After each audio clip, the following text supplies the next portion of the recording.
Que evangelho é esse de que estamos falando? Estamos falando de um evangelho para esse tempo. Qual é o evangelho? E aí nós também pensamos juntos aqui, né? O que é esse evangelho?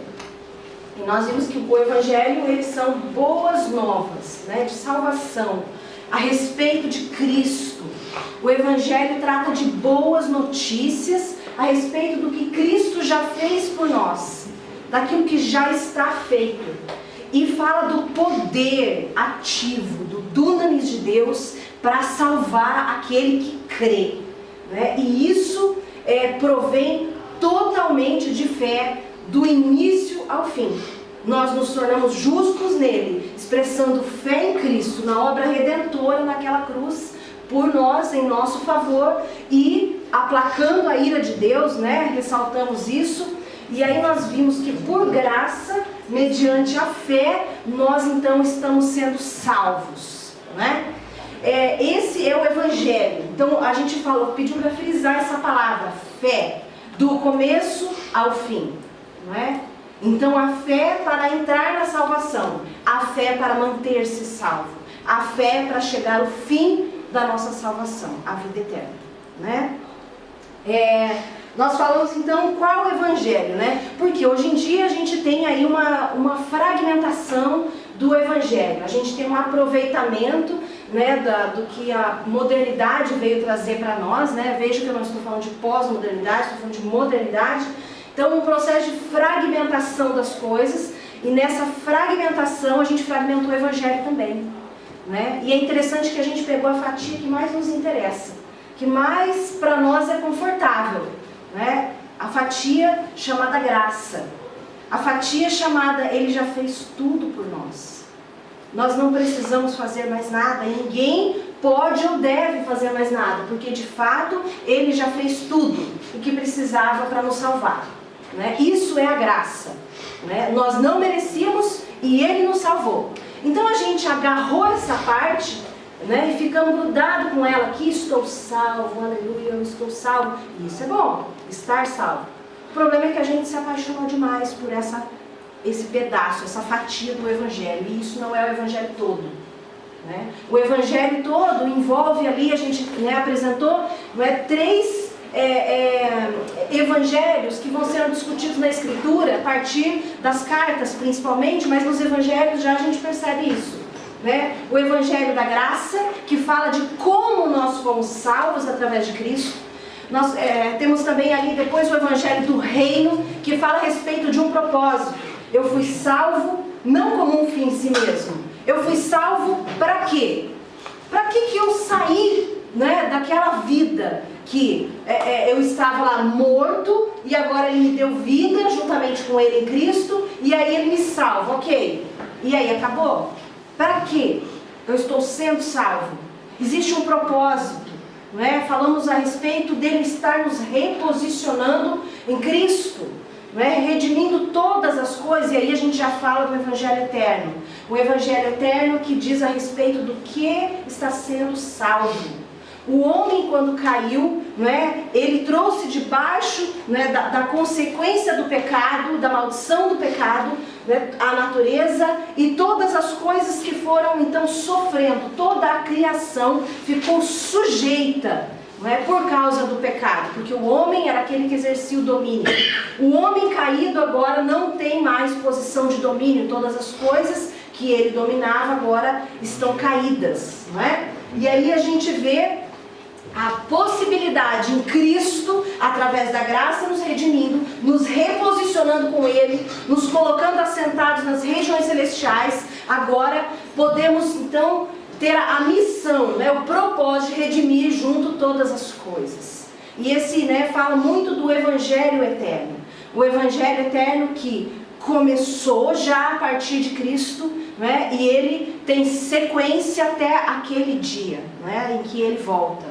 Ele se cumpre cabalmente, completamente ali. Então nós estamos falando do Evangelho que abrange todas as esferas. Esse é o Evangelho completo, né? É o Evangelho inteiro.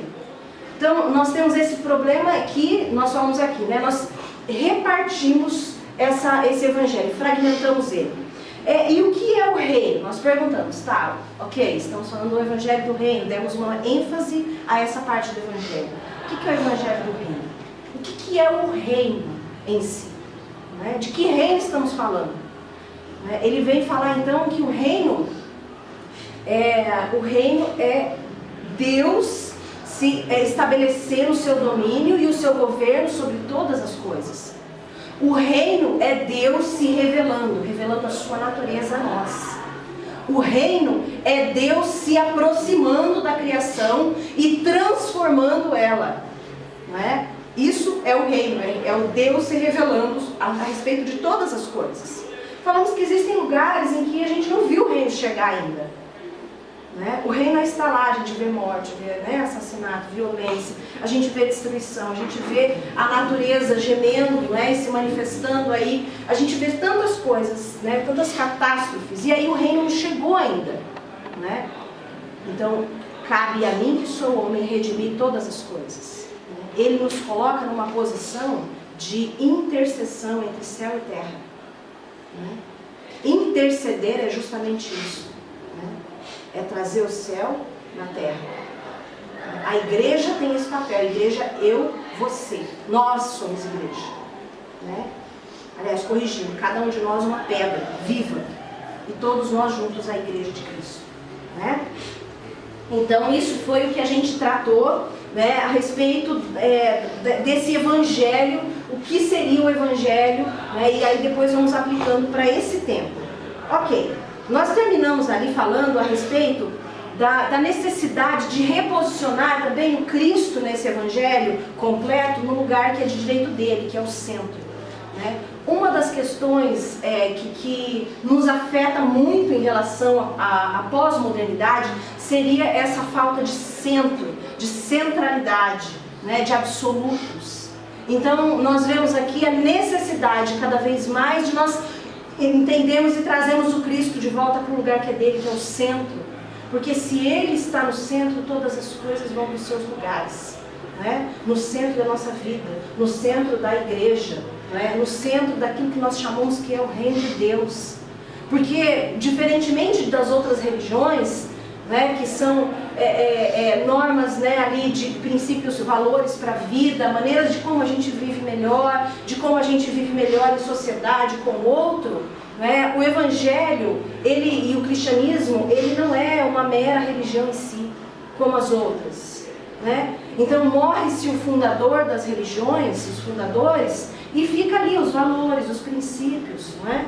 Agora, se nós tirarmos o Cristo, que é o rei desse reino, não sobra nada, porque o cristianismo não é religião, o cristianismo é uma pessoa chamada Jesus Cristo. Não é? E se nós demovemos ele desse centro, não sobra nada. Ele não é aquele que fundou o cristianismo, ele é o fundamento. Né? Ele é a pedra angular. Sem ele não existe cristianismo, não existe evangelho. São muito bons e interessantes princípios e valores, nada mais do que isso, e não tem poder de salvação.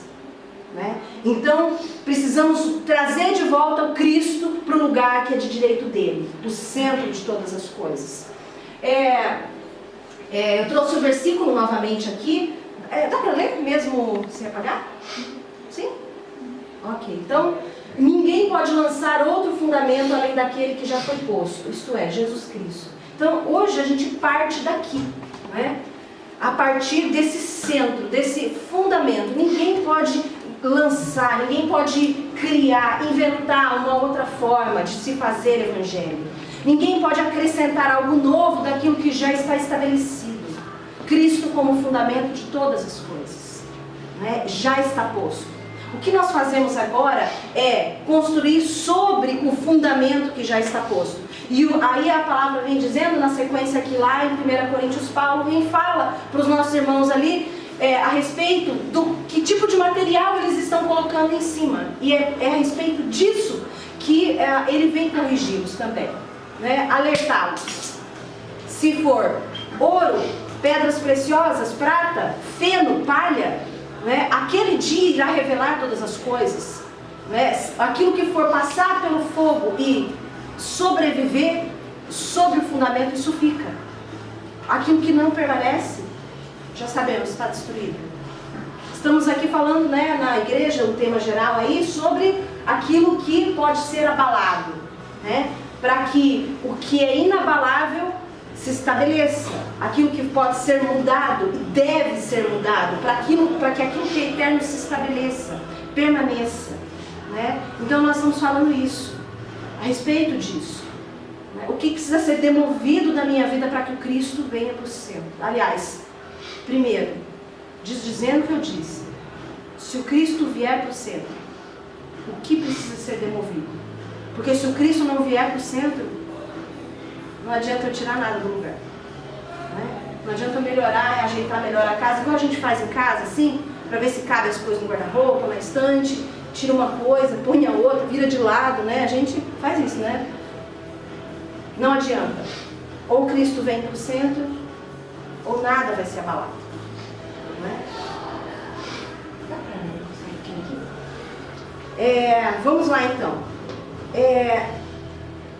Nós precisamos desconstruir então um pensamento, aliás, vários pensamentos, né? Muitos, vamos pensar assim, são sofismas que nós fomos entendendo e apegando e chamando isso de evangelho, né?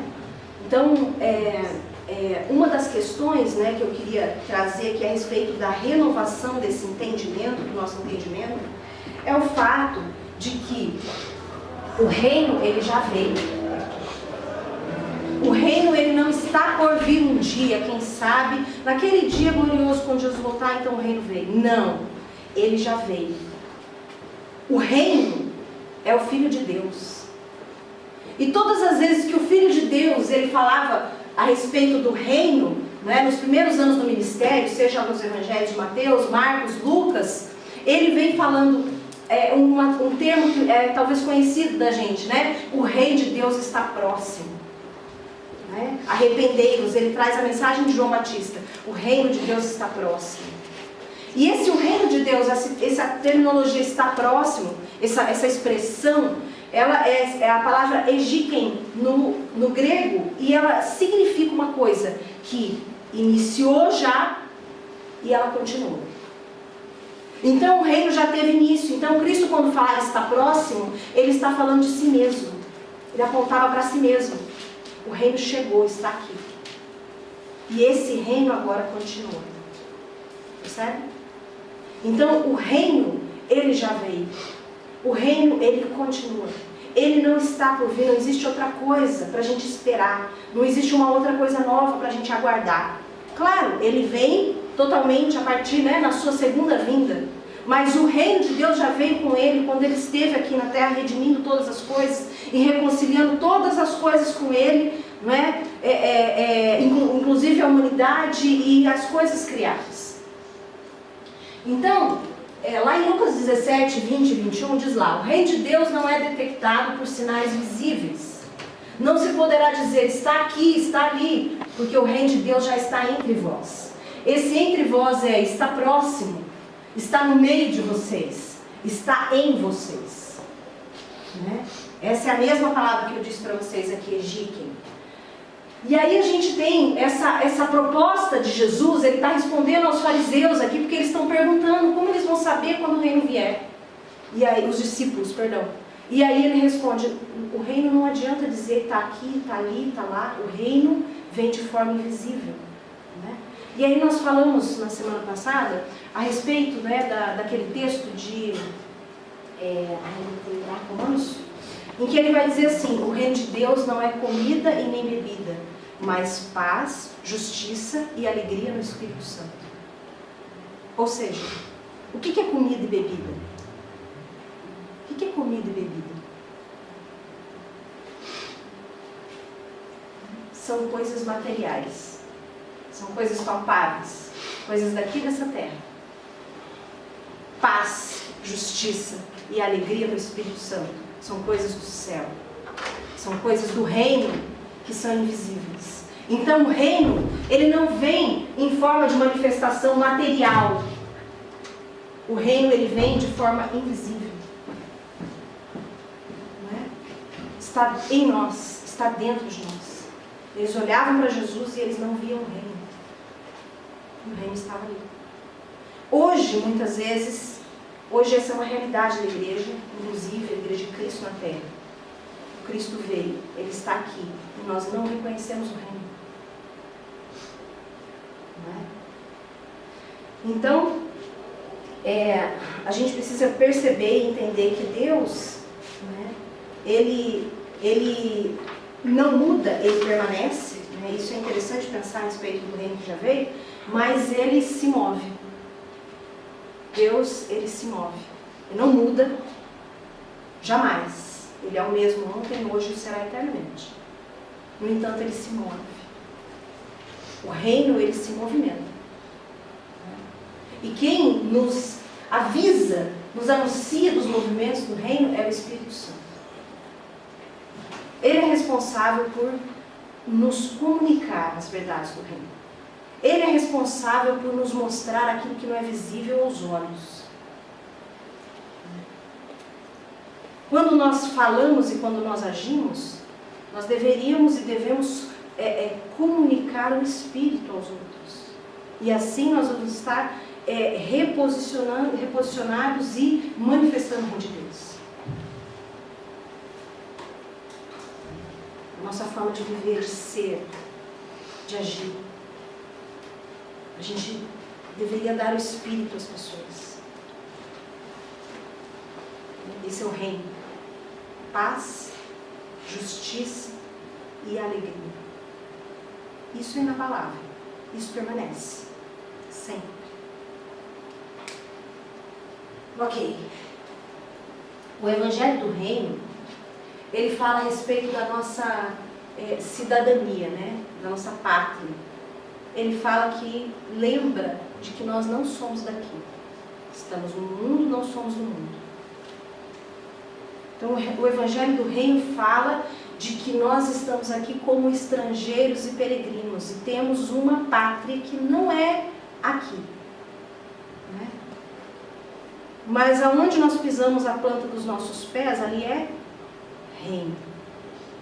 Por causa do domínio. Né? Porque quando nós oramos e nós clamamos, nós manifestamos o reino aqui na terra. Nós trazemos aquilo que é invisível para aquilo que agora é visível. Isso é manifestar o reino.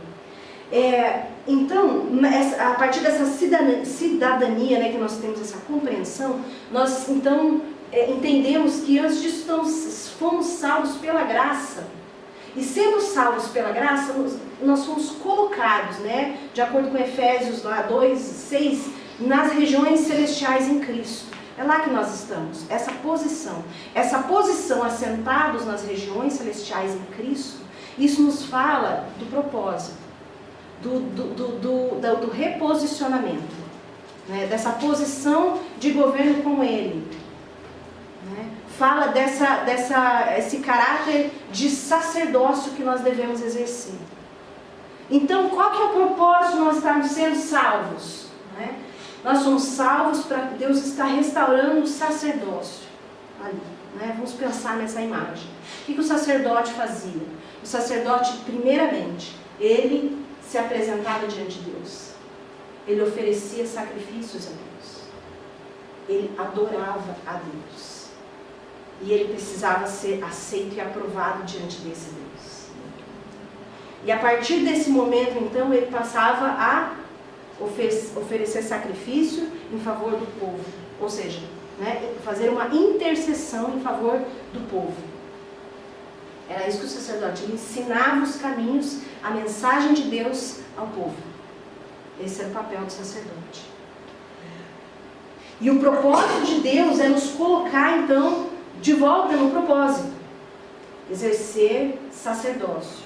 Né? Nós somos sacerdócio real, nação santa, povo escolhido para anunciar as verdades daquele que nos chamou das trevas para a sua maravilhosa luz.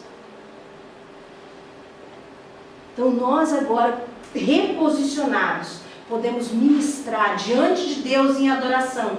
Devemos, porque é para isso que estamos sendo salvos.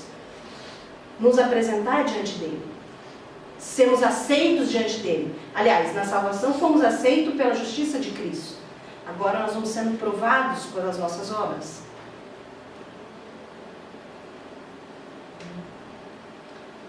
Eu fui salvo para continuar servindo a Cristo.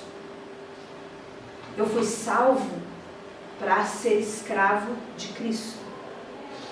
Quando eu fui salvo,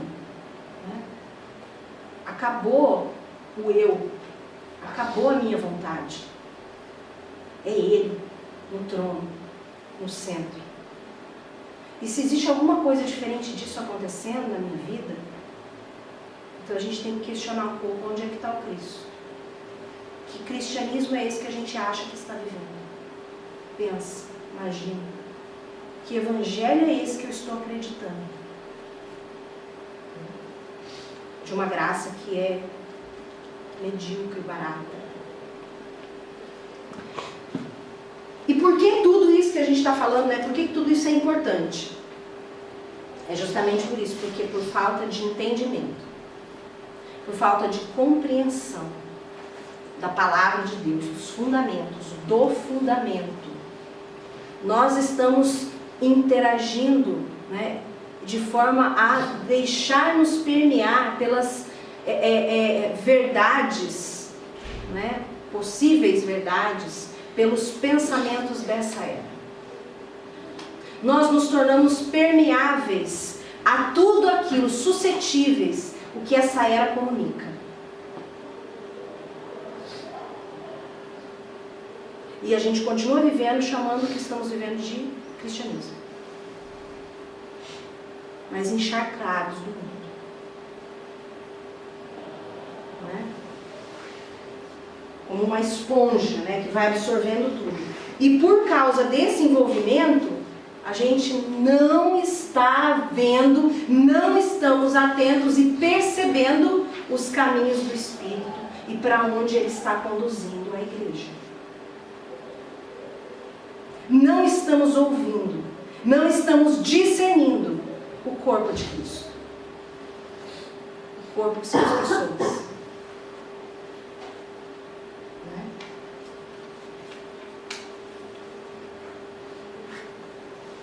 Na ceia a gente fecha os olhos e faz questão de ficar bem quietinho ali com Jesus. Quando e se eu acho que devo estar digno para participar da ceia. E aí eu fico ali e falo o mais baixo possível para que ninguém possa ouvir o pecado que eu estou confessando. Quando nós deveríamos abrir bem os nossos olhos e discernir o corpo de Cristo, que está bem do nosso lado, que são as pessoas.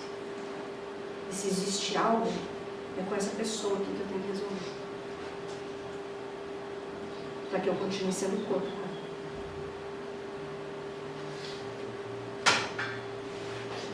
O Deus desse mundo cegou o entendimento dos incrédulos.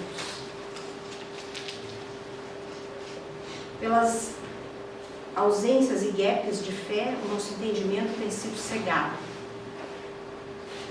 Porque nós somos libertos pelo entendimento que temos, pela compreensão, pela revelação das coisas. E não por aquilo que nós sabemos simplesmente. Porque o reino de Deus não vem de forma visível. O reino de Deus é invisível. E, pessoas que não têm uma religião e fé. Ele está falando aqui dos religiosos, inclusive. Né? Que se tornaram inimigos da cruz de Cristo, porque o apetite deles passou a ser direcionado para o ventre. Eles passaram a se atentar para tudo aquilo que é terreno, tudo aquilo que é visível, tudo aquilo que pode ser abalado. Por causa disso, eles se tornaram detestáveis diante de Deus e estão rumando, ou seja, eles estão caminhando em direção à destruição. O Deus deles é o ventre, é o apetite. Então, voltando aqui, pela falta de compreensão, pela falta de fundamento, pela falta de revelação do Cristo, muitos estão se perdendo porque estão direcionando o apetite para o ventre e trocando a glória de Deus pela glória do homem, trocando o que é invisível por aquilo que é visível. É isso o que acontece na pós-modernidade, se a gente for dizer agora, né? Então, o interesse agora não está mais direcionado para o reino, o interesse está direcionado para as coisas daqui, comida e bebida, se a gente for parafrasear o outro texto, né? E não paz, justiça e alegria no Espírito Santo. Então, nessa situação aqui, é importante a gente entender e a gente pensar nessa situação aqui, né? Porque é uma questão de apetite, de fome. Você tem fome? Do que a gente tem fome?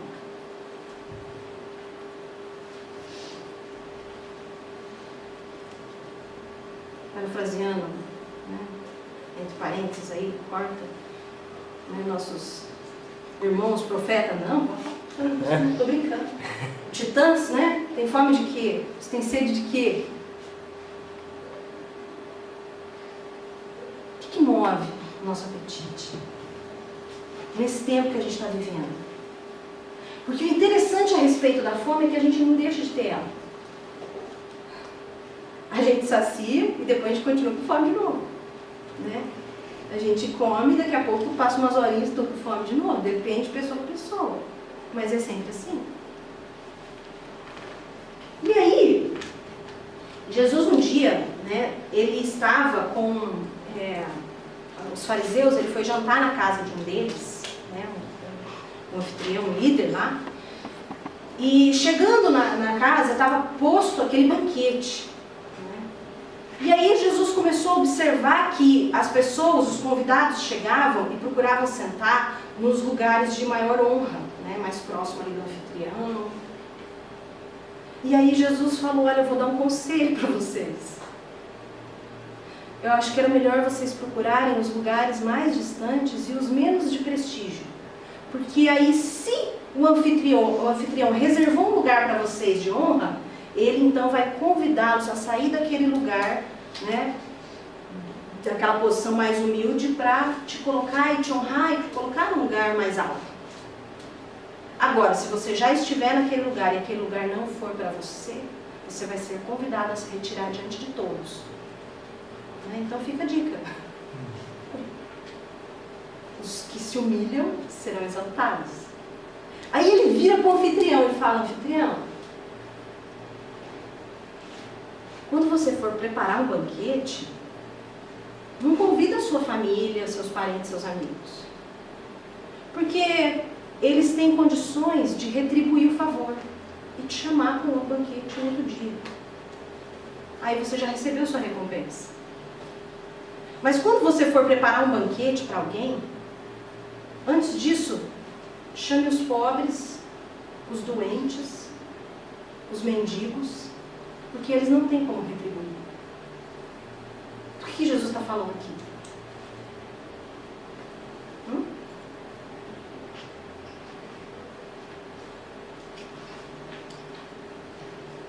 Se eu estou olhando para aquilo que é material e visível, minha recompensa já está aqui nessa terra. Se eu estou me dedicando, gastando a minha vida por aquilo que os olhos não veem, eu estou gastando a minha vida por aquilo que permanece eternamente. É o reino. Aí agora o interessante, esse aqui só foi uma introdução. Na verdade o que eu quero falar vem em seguida. Lucas 14, versículo 15. Pode abrir lá. Jesus então está ali, terminou de fazer aquela fala para o anfitrião, né? Sobre essa questão de recompensa. E aí esse fariseu, né, uma dessas pessoas que estava sentada na mesa do banquete, ouviu o que Jesus falou para o anfitrião da mesa do banquete. E aí, esse homem que achou que entendeu o que Jesus estava falando, quem já fez isso? Que achou que entendeu que Jesus estava falando uma coisa e não é nada aquilo. Não é? Eis que esse é o seu galardão, essa pessoa que acabou de passar na sua frente. Né? Você se encantou por ela. Várias vezes isso aconteceu, né? Ou você olhou, sei lá, alguma coisa que era muito seu interesse e falou, nossa, Jesus falou, é isso. Né? A gente pensa que Jesus está falando algumas coisas que ele não está falando. E a gente entende errado quando ele fala. Então esse camarada aqui entendeu tudo errado. E ele achou que estava arrebentando, isso que é legal, né? Então, pensa na gente, a gente faz isso, né? A gente acha que está arrasando. Então, ele falou aqui, olha, feliz é aquele que participar no banquete na mesa de Deus. E aí Jesus vai falar, cara, você não entendeu nada. Não é feliz aquele que participa da mesa. Feliz é aquele que tem fome. Você sabe que a gente está tão apaixonado pela graça, pelo evangelho da graça e toda a nossa salvação que nós temos no alto, vamos morar no céu com Jesus, que nós nos esquecemos que o reino e o banquete já está posto. E a gente só está esperando aquele dia para estar no reino e cear no banquete no reino de Deus. Enquanto isso a gente passa fome? Não. Porque a fome a gente não perde, não é? A gente estava falando disso antes. Mas ela muda de alvo. A fome muda de alvo. Se eu não tenho fome pelo reino de Deus, eu vou ter fome pelo meu ventre, tudo aquilo que meu ventre me conduz. O ventre fala dos desejos e das vontades do mundo.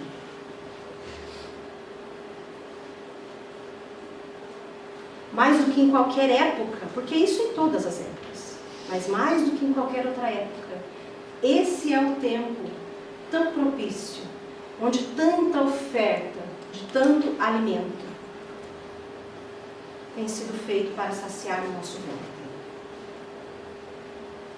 E se nós não temos fome pelo reino, nós vamos ter fome por tudo isso. E vamos nos esbaldar, inclusive. E é isso que tem acontecido nesses dias, né? Então olha só o que Jesus vai dizer aqui, na sequência aí, na parábola mesmo. Então ele conta uma parábola, olha lá, a partir do versículo 16, para dizer para o camarada que ele estava equivocado. Certo homem preparou um grande banquete e enviou muitos convites. Mas semelhante banquete está acontecendo aqui. Quando estava tudo pronto, ele mandou o seu servo dizer aos convidados, venham, o banquete está pronto. Mas todos eles deram desculpas. Um disse, eu acabei de comprar um campo, eu preciso ir lá fazer a inspeção dele. O outro, eu peço que você me desculpe. O outro disse, eu acabei de comprar 5 juntas de boi e agora eu quero experimentar o meu carro novo que eu acabei de comprar e acabei de tirar a carteira e agora eu preciso testar, ver como é que esse negócio funciona, né? O outro disse, eu acabei de me casar e agora eu não posso ir, o meu casamento, você sabe, Jesus ocupa muito da nossa vida, é uma situação complexa, não, você não se casou, você não sabe, mas é assim que funciona, Jesus, então está roubando todo o meu tempo, enfim. Eles foram dando várias desculpas ali. E aí o 21, o servo voltou e informou a seu senhor que tinham dito, e ele ficou furioso e ordenou, vá depressa pelas ruas e aos becos da cidade e convide pobres, aleijados, cegos, os mancos. E depois de cumprir essa ordem, o servo informou, ainda há lugar para mais gente. Então o Senhor disse, vá pelas estradas do campo, junto às cercas, entre as videiras, e insista com todos que encontrar para que venham, de modo que a minha casa fique cheia. Porque nenhum dos que antes foram convidados provará do meu banquete. Por que os que foram antes convidados vão provar o banquete? Não vão provar.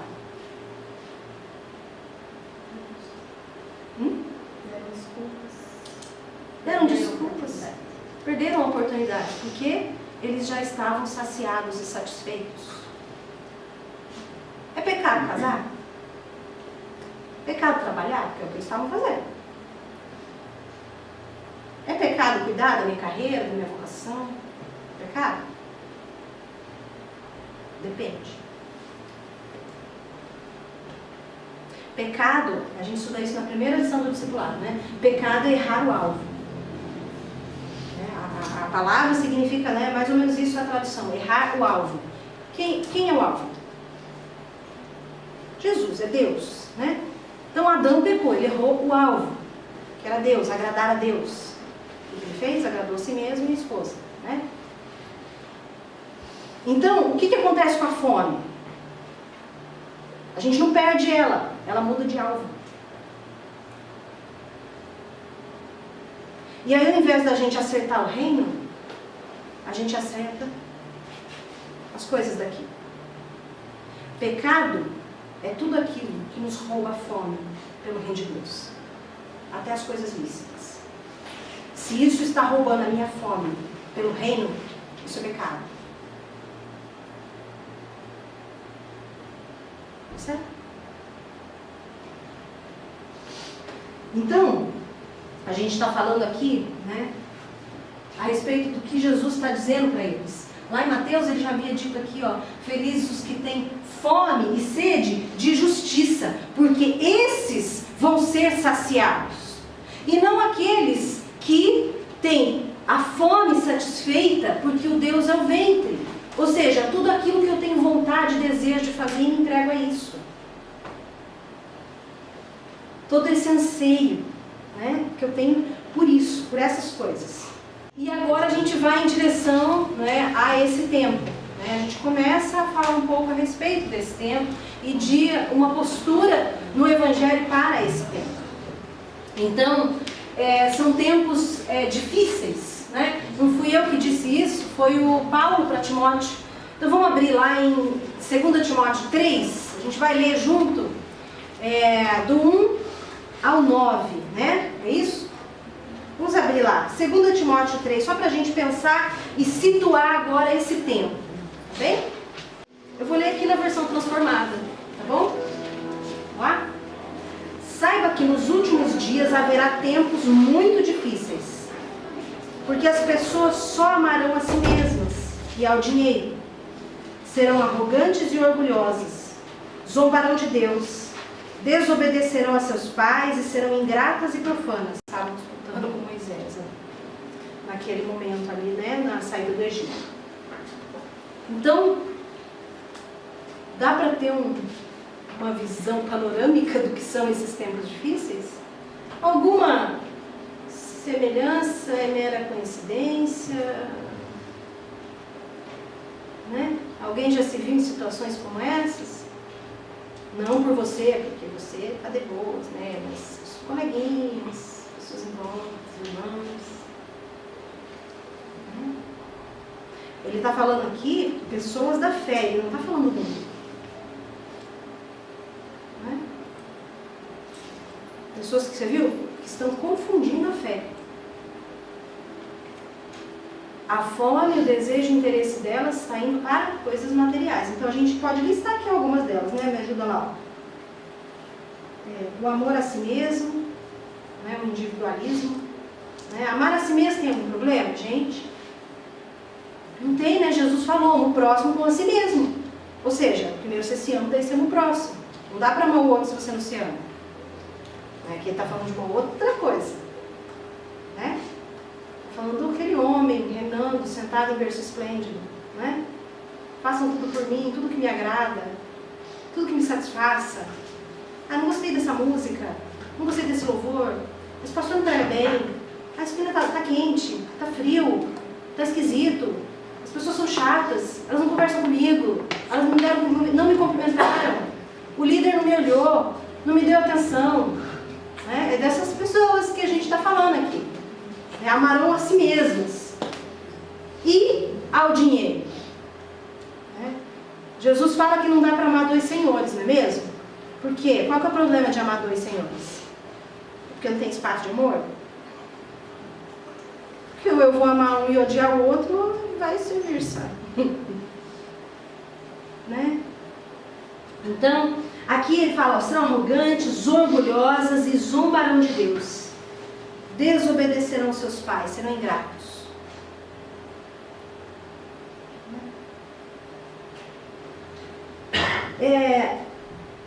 Não perdoarão, serão cheios de ofensas, ofendidos, profundamente, cheios de mágoa, de pesar. Não é? A gente coloca a culpa nas pessoas e responsabiliza elas porque é tão pesado levar a nossa própria.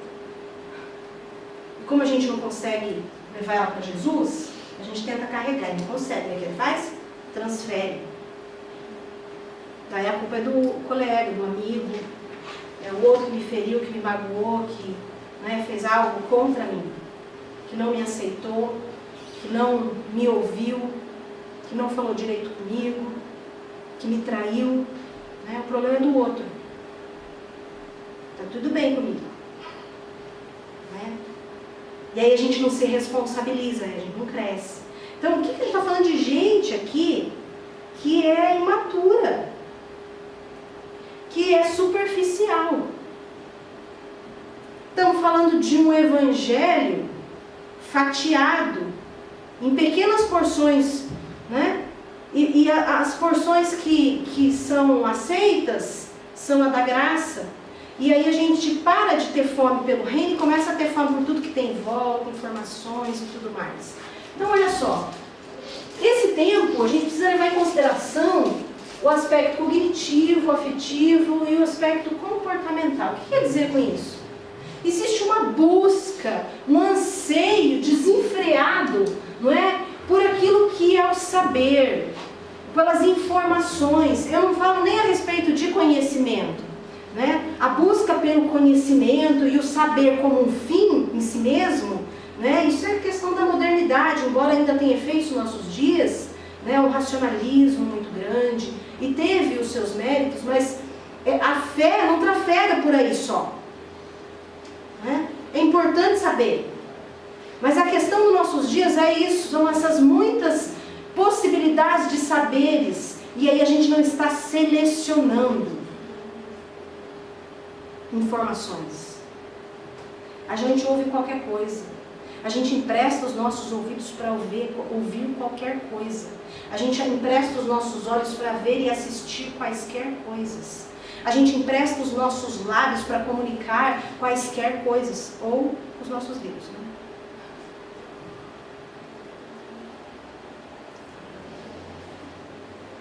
Entende? Para despejar nossa alma. Para oferecer um saber que não é saber de verdade. É superficial.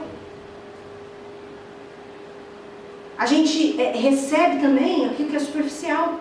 E aí a gente já cria uma... Né? Esse é o meu conceito de vida. Pronto.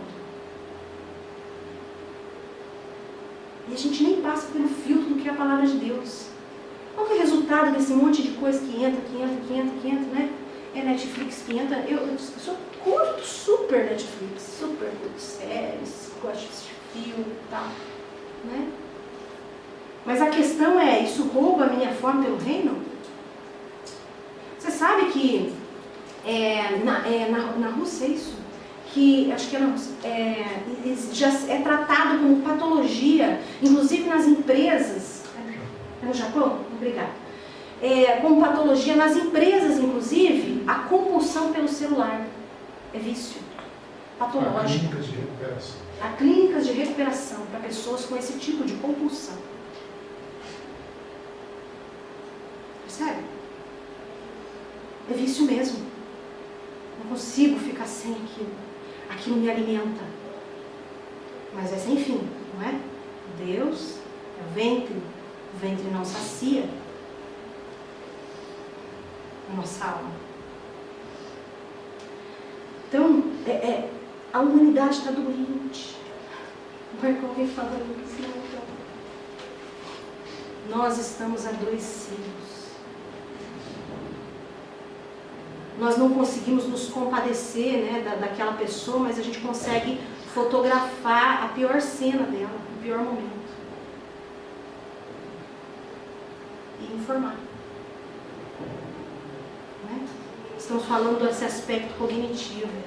O que está ocupando a nossa mente nesses dias, nesses tempos difíceis? No aspecto afetivo, sentimental, né? A questão das nossas emoções. Aliás, deixa eu dar uma pausa aqui e voltar, que eu esqueci de falar a parte mais importante do cognitivo. A palavra de Deus fala, vocês têm a mente de Cristo. Pensem naquilo que é do alto e não naquilo que é da terra. Né? Como que funciona daí o nosso relacionamento com a palavra de Deus nessa monte de informação que a gente vai enchendo a nossa alma? Não tenho fome. Eu gasto 5 horas assistindo série, mas eu não gasto nem 5 minutos para me debruçar na palavra de Deus e ouvir o que Ele tem de eterno para mim. E lógico, se eu já comi, eu estou satisfeito, eu não preciso mais nada. E aí, a nossa vida com Deus se resume aos posts que a gente vai salvando no Facebook, ou vendo, ou no Instagram, que é legal, que alguém postou, que alguém pregou, que alguém disse. Ou o versículo do dia que a Bíblia manda lá no seu celular. Esse é o seu devocional. Isso é raso. Isso não transforma a mente. Isso não muda a vida. Isso não tem poder de eternidade para nos transformar. A imagem e semelhança de Cristo. A salvação serve para isso. O pastor que diz isso, né, que se toda a revelação que você possui vem de um culto, você vai ruir. O problema não está no culto. É que a revelação, a essência não vem de lá. Lá vai contribuir. Mas se tudo que eu tenho é de um púlpito ou é de uma pessoa, a minha vida vai ruir, é fato. Então a gente não se aprofunda, não se alimenta da palavra, não tem fome mais. Porque está cheio de um monte de outras coisas. Cristo precisa voltar para o centro. Então, agora sim, em relação ao aspecto afetivo, sentimental, essa questão das emoções, né, a gente quer sempre, a gente está viciado em emoção também, a gente quer emoção nova, a gente quer sentir um boom. Você sabe que isso é coisa de adicto mesmo, né? Você usa droga pela primeira vez, né, seja qual for ela, né, você usa, ela vai te dar um pico lá em cima, né, porque vai interagir ali com, né, as questões hormonais e tudo mais, e né, vai virar uma loucura, né, o processo de sinapse, e o seu organismo nunca experimentou uma coisa daquela, então aquilo vai lá no céu. Aí da próxima vez você quer, só que precisa de uma quantidade maior, porque aquela quantidade não vai chegar mais naquele pico. E aí cada vez precisa ser maior a quantidade, ou seja, a pessoa está viciada naquilo. Nós estamos viciados em sentir. Nós temos que nos sentir bem. Aquilo tem que me agradar. Eu preciso de uma nova emoção, né? Eu preciso que o louvor me toque. O culto é para mim, né? Afinal de contas, eu mereço, né? Eu sou digno do culto. Então, eu preciso que tudo funcione bem. A música precisa estar, né, num tom que agrade os meus ouvidos. Não tem que ser aquela música que, nossa, toca profundamente no meu coração. Se não toca mais no meu coração, eu não escuto mais, porque já cansei. Né? Chega, próximo agora. A gente está querendo novo hit das paradas gospel de sucesso. Então, essa aqui já foi, já era. Quero o próximo, né? Outro, mais um, próximo. A gente quer picos de emoção, de sentir, e de sentimento, e de estarmos bem. Tudo é a respeito de nós. Quando deveria ser tudo a respeito dele. Tudo para ele. Nunca foi sobre nós. Nunca foi. E nem sobre o que a gente pode fazer. Já dizia a Thalita, né? Thalita. Então, aqui a gente não tem espaço para orar, né? Tempo interno. A gente não consegue ir lá e ficar 5 minutos orando, porque já deu. A gente quer adrenalina, e aquilo dá adrenalina, então não quero, né? Só que em Deus a gente precisa quietar. E a gente precisa cavar. E a gente precisa passar tempo com ele. Pode ser que a gente não sinta nada.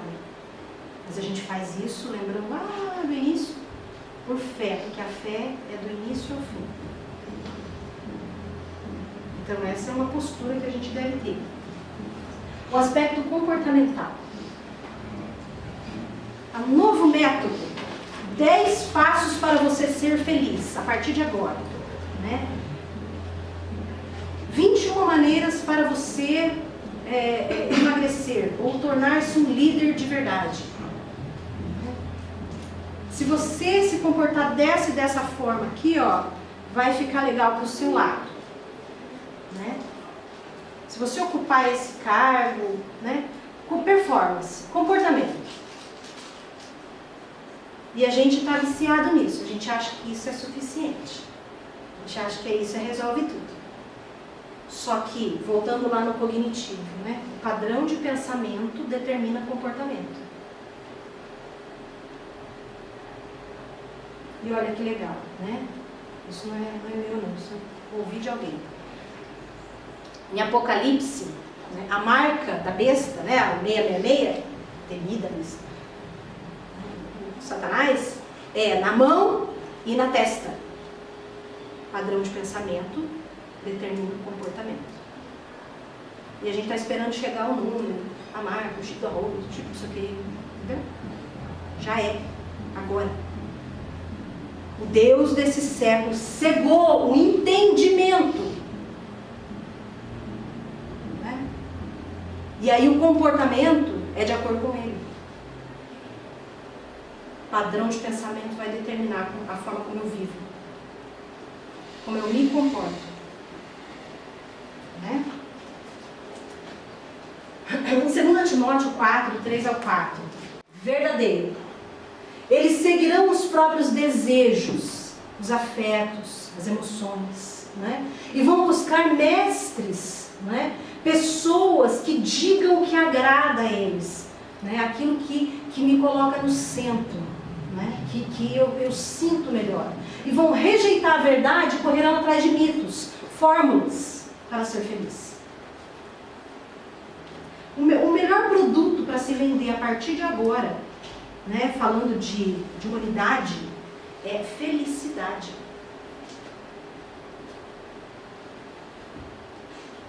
E tem sido vendido bem barato. Né? Então, a gente precisa se atentar para que tempos são esses. São difíceis por causa disso. Né? Estamos alimentando o ventre e perdendo a fome por Deus. E o que a gente vai fazer nesse tempo? Beleza, faz tudo isso, o negócio está ruim, o negócio está feio, do nosso lado não está legal, não está bacana. Né? E o que a gente faz? Senta e chora? Também, dá para sentar e chorar, é uma parte interessante, né? É bom chorar. Se expressa. Mas nós precisamos voltar para Deus. Nós precisamos nos arrepender. Nós precisamos mudar a mente. Né? Nós precisamos dedicar tempo para uma vida íntima com Ele. A despeito do tempo que estamos vivendo. Nós precisamos perseverar. E essa palavra perseverar é tão interessante, né? Que une ali, eu permaneço na esperança. Na esperança a qual eu fui chamado em Cristo. Né? É aquela salvação que teve início e ela continua. É o reino que chegou e continua. Ele está acontecendo. Eu persevero na amizade com Ele. Né? E perseverar nessa ideia de caminhar longe e profundo. Percebe que isso é o oposto da superficialidade, que é rapidinho, é só até aqui, eu já quero novidade, eu já quero que é novo, eu já quero aquilo que é o novo momento, novo ritmo, nova proposta. Não, é longo, profundo, raízes, fundamento. Precisamos urgentemente conhecê-lo, a sua pessoa e a sua palavra. E isso aqui vai nos dar fundamento para que a nossa fé continue avançando em direção ao reino e trazendo o reino para a terra.